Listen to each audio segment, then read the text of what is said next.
ملکہ ترنم نور جہاں کے حوالے سے چند روز قبل ایک پاکستانی پاپ سنگر علی عصمت نے کچھ الفاظ شرارتاً کہے، اس کے بعد سوشل میڈیا پہ حقیقتاً بھونچال آ گیا اور اس گلوکار کے ساتھ وہ سلوک ہوا کہ بیان سے باہر ہے۔ آپ میڈم نور جہاں کی خدمات اور گلوکاری کے حوالے سے کچھ کہنا چاہیں گے؟ سدرا ملک، ماڈل ٹاؤن، لاہور۔ دیکھیں بیٹا، کسی بھی آدمی کی دو زندگیاں ہوتی ہیں، ایک ہوتی ہے اس کی پرائیویٹ لائف، ایک ہوتی ہے اس کی پروفیشنل لائف۔ میرا تعلق نور جہاں کی آواز کے ساتھ ہے، باقی وہ ذاتی زندگی میں کیسی تھیں، کیا تھا، ان کی اپنی کنفیشنل سٹیٹمنٹس اتنی زیادہ ہیں جن پہ تبصرہ کرنے کی ضرورت نہیں ہے، لیکن وہ ہمارا بنتا نہیں۔ میرا ان کا رشتہ ہے ایک سامع کا اور ایک گلوکارہ کا، ٹھیک ہے۔ تو باقی میڈم نور جہاں کے بارے میں میں نے کیا، دنیا جانتی ہے میں نے کیا کہنا ہے ان کے بارے میں۔ بڑے سے بڑے جو گائک ہیں، پروفیشنل حوالے سے دیکھیں آپ، ذاتی زندگی کی مجھے کبھی کسی سے کوئی دلچسپی نہیں رہی، whether it is ملکہ ترنم نور جہاں or somebody else, I am not concerned۔ ہمیں سختی سے منع کیا گیا ہے کہ دوسروں کی نہ کنسوئیاں نہ لو، ان کے ذاتی معاملات کا، یہ ہمارا کیریکٹر ہے، گھس جاتے ہیں ذاتی زندگی میں، وہ نہیں ہونا چاہیے۔ اچھا، باقی میری اپنی ایک مووی میں میرے لکھے ہوئے گانے تھے، انہوں نے گائے، اس فلم کا نام تھا سلطانہ ڈاکو۔ اس کے ہیرو تھے سدھیر، اپنے زمانے کے سپر سٹار تھے، اور اس کی ہیروئن تھی نیلو، یہ جو ہمارے بہت اچھے پرفارمر ہیں، شان ان کی والدہ، اور ریاض شاہد مرحوم ان کے والد بڑے زبردست رائٹر تھے، بہت خوبصورت لکھنے والے تھے، تو ان کی وہ اہلیہ تھیں۔ تو میرا ان کے ساتھ، میڈم نور جہاں کے ساتھ بڑا لمیٹڈ قسم کا انٹریکشن رہا ہے۔ وہی اس فلم کی جب ریکارڈنگ ہو رہی تھی تو اس زمانے میں تو خیر بالکل چھوٹی عمر تھی میری، تو ایک ٹریڈیشن یہ تھی کہ ریکارڈنگ کے وقت شاعر کو موجود رہنا ہوتا تھا، وہ اس لیے کہ اگر کوئی لفظ سنگر کے اس کے تلفظ کا اس کو پرابلم ہو تو وہ اس کو تبدیل کر سکے، یا اس طرح کی وجہ، وہ میری فوٹوگراف بھی ہے ان کے ساتھ۔ میں نے بڑے سے بڑے سیاستدان کے ساتھ کبھی اپنی تصویر نہیں رکھی، لیکن نور جہاں تاریخ ہیں، باقی ان کے بارے میں پڑھنے کو بہت کچھ ہے۔ اس طرح ہمارے پروگرام میں تو اتنی گنجائش نہیں۔ بہت چھوٹی عمر میں انگلینڈ چلے گئے، وہاں تربیت ہوئی، تعلیم ہوئی، کرکٹ ہوا، یہ ہوا وہ ہوا، یہاں تھے HSN میں پڑھتے رہے۔ اچھا، قائد اعظم محمد علی جناح دیکھ لیں آپ، تو پلیز یہ انگلش میڈیم، عربی medium, Urdu medium, English medium نہیں، کیا کہا، یہ امپورٹنٹ ہے۔ کس زبان میں کہا، اٹس ناٹ امپورٹنٹ۔ اب ہمارا تو بیسیکلی اردو میڈیم ہے، تو سچی بات ہے ڈھنگ کی چیز ہی کوئی نہیں ہے، میں ایم سوری۔ اچھا، میں نے قائد اعظم محمد علی جناح کی مثال دی، میں نے آپ کو علامہ اقبال دیکھ لو، آپ کہتے ہو شاعر مشرق ہے، وہ تو کوئی ذہنی غلامی یا تنزلی یا کچھ نہیں ہے۔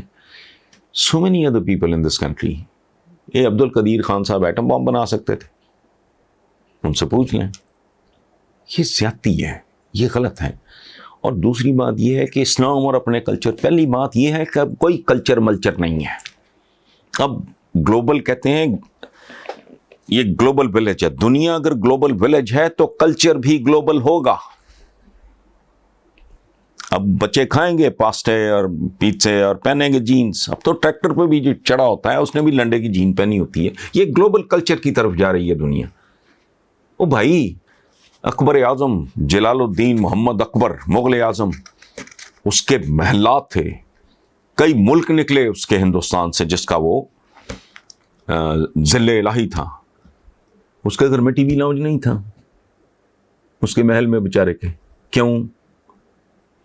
ہاں، جب آپ گھوڑے، گدے، خچر پہ، اونٹ پہ سفر کرو گے، آپ اور طرح کے انسان ہوں گے۔ جب آپ گاڑی پہ جاؤ گے، جب آپ جہاز پہ جاؤ گے، آپ کی نفسیات بدل جائے گی، آپ کی رفتار، آپ کے اعتبار بدل دیتی ہے، آپ کی سوچ کو بدل دیتی ہے۔ اور آپ کہہ رہے ہو کہ جی اسلام سے دوری. اسلام سے دوری کدھر بھائی؟ کیسے؟ مسجدیں آباد ہیں, کوئی نماز پڑھنے کی پابندی ہے, روزہ رکھنے کی پابندی ہے. بد کرداری ایک اور چیز ہے, منافقت ایک اور چیز ہے. So please let's not confuse these two issues. یہ کنفیوژن ہے ذاتی طور پہ. اور انگریز کی ہم کالونی رہے تو ہمارے یہاں ہیں جہاں وہ جو فرینچ کالونیز ہیں وہاں فرینچ کا, ایسے نہیں ہے. بات ہے علم کی, میڈیم ثانوی ہے. اب کیا کہہ رہے ہو؟ اگر نیوٹن آپ کو یہ بتاتا کہ یہ جو گریویٹیشنل پول ہے, کشش ثقل ہے, وہ پنجابی میں بھی بتا دیتا تو دنیا تو ویسے ہی تبدیل ہوتی جیسے انگریزی میں. اچھا, اور کوئی اگر کہ جی یہ ایٹم جو ہے حقیر ترین ذرہ, اس کو توڑ دو گے تو اس میں انرجی کا ایک طوفان نکل آئے گا, یہ فارسی میں بتا دو. ویسی ڈھنگ کی کوئی چیز ہے نہیں ان زبانوں میں. سو بہرحال یہ ایک اور طرح کی بحث ہے, اس پہ کسی وقت تفصیلاً بات کر لیں گے. لیکن I just do not agree. Higher education انگریزی آتی نہیں ہوگی, وہاں جا کے جھک مارو گے. اچھا, اس کا مطلب ہے کہ جی میں ذہنی غلام ہوں.